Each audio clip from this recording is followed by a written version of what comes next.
প্রীতি শারমিন পেঁয়াজ কাটছে আমাদের সাদা খিচুড়ির সাথে খাওয়ার জন্য।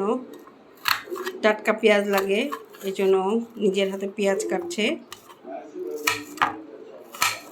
খুব মজার একটা রেসিপি হচ্ছে, আমরা খাবো সেই আশায় বসে আছি।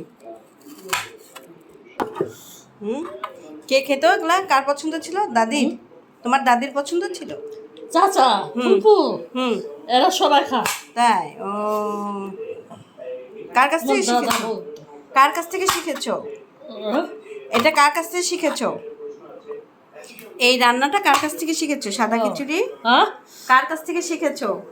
আমার আম্মুর কাছে। তোমার আম্মুর কাছ থেকে? ও আচ্ছা, প্রীতি শারমিন ওর আম্মুর কাছ থেকে শিখেছে। আমাকে কিছু করতে দিচ্ছে না, বলছে তুমি পারবে না, আমি করব, তুমি দেখো। আমার আম্মু রান্না করছে, এইভাবে রান্না করবা, খাবা। আচ্ছা, খুব স্বাদ।